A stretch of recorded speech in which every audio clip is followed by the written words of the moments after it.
फर्ज करो आपको शरीर में दर्द हो, आपके जोड़ दुख रहे हो, दुखन इतनी ज्यादा हो कि बर्दाश्त के बाहर हो, आप डॉक्टर को दिखा रहे हो, टेस्ट की रिपोर्ट सब नॉर्मल आ रही हो पर दर्द ठीक ना हो रहा हो, अच्छी से अच्छी दवा लेने के बाद भी दर्द में रिजल्ट ना मिल रहा हो, और ऐसे में आपको बोल दिया जाए कि भाई ये तो फाइब्रोमाइल्जिया है, इसे तो मैनेज ही करना पड़ेगा, ये ठीक होने वाला नहीं है।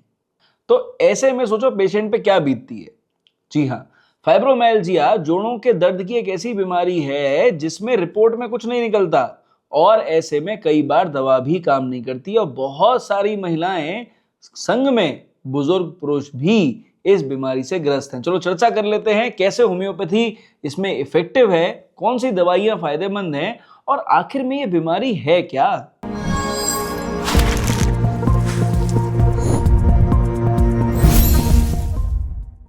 चलो आसान भाषा में समझ लेते हैं कि फाइब्रोमाइल्जिया क्या है। देखो, फाइब्रोमाइल्जिया उस दर्द का नाम है जो आपके जोड़ों के अंदर घर कर जाए और वाइड स्प्रेड हो। वाइड स्प्रेड का मतलब है कि सिर्फ यही नहीं है, यहाँ भी है तो यहाँ भी है, तो यहाँ भी है, यहाँ भी है। अगर डॉक्टर ने मरीज को टच कर लिया तो जहां छुआ वहां दर्द है। अगर हल्का सा भी दबा दिया, ये जो रिएक्शंस होते हैं ना पेशेंट के, ये बता देते हैं फाइब्रोमाइल्जिया है। मतलब जोड़ जोड़ पेशेंट का दुख रहा है, वाइड स्प्रेड पेन है, मॉर्निंग में पेशेंट को स्टिफनेस हो रही है, और मूवमेंट जो है वो पेशेंट के लिए दुखी हो गया है। इसके साथ में ये जो पेन है इतना एक्सक्रूशिएटिंग है कि ऐसा लगता है कि हर समय दर्द है, कोई पर्टिकुलर टाइम नहीं है। मतलब दर्द की इंटेंसिटी ऐसा लगता है एक ही जैसी है। मोस्ट इंपॉर्टेंटली सारी रिपोर्ट्स नॉर्मल हैं, एंड सबसे बड़ी बात यह है कि दवा भी बहुत ज्यादा रेस्पॉन्स नहीं करती है। और ये फाइब्रोमाइल्जिया क्यों हो रहा है? क्योंकि आपके शरीर का जो पेन परसेप्शन मैकेनिज्म है ये गड़बड़ हो गया है, यानी आपका शरीर दर्द ज्यादा महसूस कर रहा है। और इस बीमारी के अंदर सबसे बड़ी खासियत यह है ना कि जब रिपोर्ट्स में कुछ मिलता नहीं है तो कई बार अगर किसी एक आध रिपोर्ट में हल्का फुल्का कुछ निकल जाए ना तो उसी के ऊपर प्लान ऑफ ट्रीटमेंट चालू हो जाता है। इनफैक्ट कभी कभी अच्छे अच्छे डॉक्टर्स भी कंफ्यूज हो जाते हैं कि यार ये आखिर बीमारी है क्या। आखिर में मैंने देखा है कई बार पेशेंट को स्टीरॉयडल थेरेपी पे डाल दिया जाता है, और कुछ ऐसे पेशेंट भी मुझे मिले ओपीडी में जो बायोलॉजिक्स काइंड ऑफ ट्रीटमेंट ले रहे हैं अपने फाइब्रोमाइल्जिया के। आपको पता है ये जो इस दर्द में सुबह आपको तकलीफ हो रही है, स्टिफनेस हो रही है, नींद आपकी ढंग से नहीं आ रही है, आपको दिमाग काम नहीं कर रहा है, पूरा शरीर थका हुआ रह रहा है, इन लक्षणों के पीछे का कारण पता है क्या है?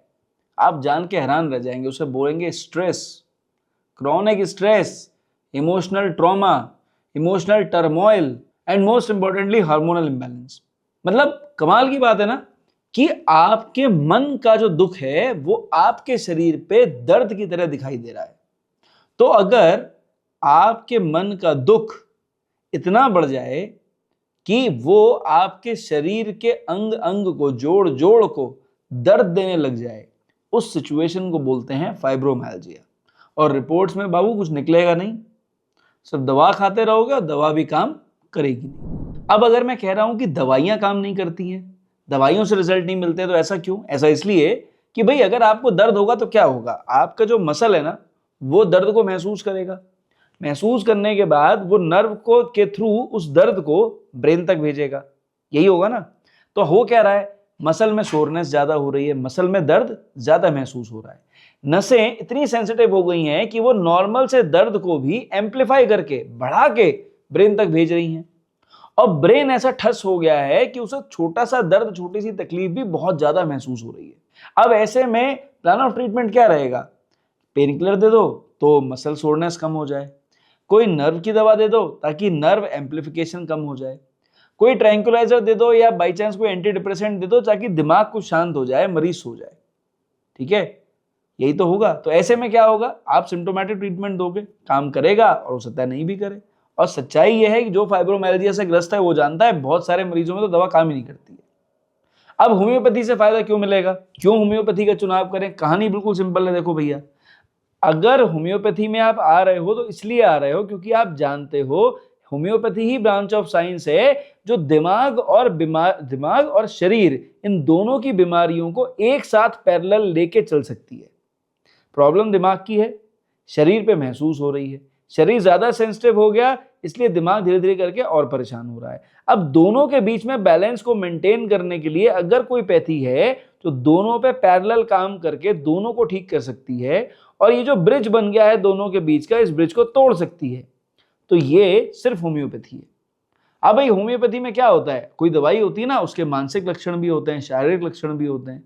वही दवा मानसिक लेवल को भी ठीक करती है, शारीरिक लेवल को भी ठीक करती है।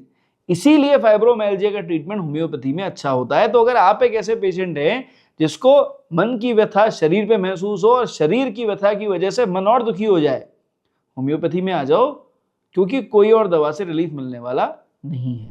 पहला केस, अगर आपको क्रॉनिक पेन है और संग में मसल वीक होती जा रही हैं, यानी क्रॉनिक फाइब्रोमाइल्जिया, बहुत समय से आप बीमार हैं और अब धीरे धीरे करके मसल्स की ताकत कम होती जा रही है, तो ऐसी सिचुएशन में आप अपने घर में 2 बायोकेमिक दवाइयां लाके आज ही रख लीजिए, कालीफॉस 6x और मैगफॉस 6x। भाई मैगफॉस 6x एक शानदार पेन किलर है और कालीफॉस 6x आपके नर्व्स की और ब्रेन की एक बहुत बढ़िया दवा है। जब आप ये दोनों बायोकेमिक्स को ले आएंगे तो क्या होगा कि ये जो ब्रेन और मसल के बीच में जो सिग्नलिंग गड़बड़ हो रही है, जिसकी वजह से दर्द ज्यादा महसूस हो रहा है, तकलीफ ज्यादा हो रही है, वो सिग्नलिंग धीरे धीरे करके ब्रेक होने लग जाएगी। क्योंकि एक तरफ शरीर वो इंप्रूव करेगा, एक तरफ मन इंप्रूव करेगा। बिल्कुल एकदम ऐसी दवाइयां हैं जिनके कोई साइड इफेक्ट नहीं है, लंबे समय तक ले सकते हैं। तो अगर आपको फाइब्रोमाइल्जिया हो तो आप मैगफॉस 6x, कालीफॉस 6x ले आओ, दोनों की 4-4 टैबलेट दिन में 3 बार लो। आप इस दवा को कोशिश करो 8 से 10 हफ्ते तक रेगुलर कंज्यूम करो। डॉक्टर को नहीं दिखाना, मत दिखाओ, क्योंकि ये दवाइयां सेफ हैं, कोई प्रॉब्लम की बात नहीं है। आप आंख बंद करके दवाइयां लो, रेगुलरली ट्रस्ट करके लो, 8 से 10 हफ्ते लो, आप खुद देखना रिजल्ट्स मिलेंगे तो खुद ही कह दोगे फाइब्रोमाइल्जिया में होम्योपैथिक दवा ही काम करती है। दूसरा case, fibromyalgia with nervous exhaustion, यानी कहने का मतलब क्या है, जोड़ों का दर्द है और नसें थक चुकी हैं, दर्द सहन नहीं हो पा रहा है और नसें दर्द को ज्यादा परसीव कर रही हैं। यानी अगर हल्का सा किसी ने छू दिया ना, अरे डॉक्टर साहब क्यों हाथ लगा दिया, इतना दर्द हो गया, मरीज अगली बार आएगा ना तो पता है कि क्या बोलेगा, डॉक्टर साहब आप छू मत देना मेरे को, पिछली बार आपने मुझे ऐसे करके टच कर दिया था। डॉक्टर साहब जानते हैं, मरीज का अटेंडेंट जानता है कि उन्होंने बहुत तेजी से टच नहीं करा, लेकिन डॉक्टर साहब आपने पिछली बार इतना तेजी से टच कर लिया था, छू मत लेना आप मेरे को, मेरा दर्द बहुत बढ़ जाता है। अब सोचो ऐसे पेशेंट के लिए दवा कौन सी है, एसिड पिक्रिकम। जब पेशेंट मेंटली एग्जॉस्टेड हो जाए, फटीग शरीर के अंदर भयंकर हो, वीकनेस शरीर के अंदर भयंकर हो, रिकवरी ना हो रही हो और पेन की वजह से नसें अब धीरे धीरे करके काम करना छोड़ रही हैं, इतनी सेंसिटिव हो गई हैं कि अब नसों के थ्रू सिर्फ पेन ही परसीव हो रहा है और कुछ और परसीव ही नहीं हो रहा है, ब्रेन को सिग्नल केवल दर्द का मिल रहा है। ऐसे पेशेंट की दवा है एसिड पिक्रिकम। तो जब आप ऐसे पेशेंट को एसिड पिक्रिकम देखना चाहो ना, तो एसिड पिक्रिक 30 पोटेंसी 2 बूंद दवा 2 चम्मच पानी में डालो, दिन में 2 बार इस दवा को रेगुलर दो, कोशिश करो 4 से 6 हफ्ते दो, आपके पेशेंट को इंप्रूवमेंट देखने को मिलेंगे। कभी कभार लगे ना तकलीफ ज्यादा हो रही है तो आप दिन में 2 बार की बजाय 4 बार तक इस दवा को रिपीट कर सकते हो, हमेशा काम करती है। तीसरा case, rheumatic pains with restlessness. मरीज को गठिया के जैसा दर्द है और मरीज बेचैन है। अब वो दर्द इतना है कि मरीज आके आपके पास बोलेगा, डॉक्टर साहब मेरी उंगलियों में इतना दर्द है ना, मुझसे पेन नहीं पकड़ा जा रहा है, चाय का प्याला नहीं पकड़ पा रहा हूं मैं, कोई किताब नहीं उठा पा रहा हूं मैं, अरे डॉक्टर साहब छोड़ दो बाइक चलाना, स्कूटी चलाना, मैं ढंग से बाथरूम में जाने के बाद नहाने के लिए बाल्टी में मग्गा नहीं डाल पा रहा हूं। और इतना बेचैन है ना पेशेंट कि वो एक जगह बैठ ही नहीं पाएगा, डॉक्टर साहब डॉक्टर साहब डॉक्टर साहब। और पता है ऐसे पेशेंट मेंटली बहुत सेंसिटिव हो जाते हैं, बहुत ज्यादा रेस्टलेस होते हैं, मतलब उनका अटेंडेंट बोलेगा ये बिल्कुल बेचैन रहते हैं डॉक्टर साहब, पूरे पूरे दिन बेचैन रहते हैं, अगर ये लेट भी जाएंगे ना तो भी इन्हें बेचैनी रहती है। और पेन कहाँ है, उंगलियों के अंदर, काम करने लग जाएंगे दर्द बढ़ जाएगा, रेस्ट से भी कोई आराम नहीं क्योंकि मन बेचैन है, शरीर बेचैन है। ऐसे पेशेंट्स की दवा है एक्टिया स्पाइकाटा। देखो दवा नो डाउट रूमेटिक कंप्लेंट्स की है, लेकिन साइकोलॉजिकल इवैल्यूएशन के हिसाब से भी ये बड़ी एक्यूरेट दवा है।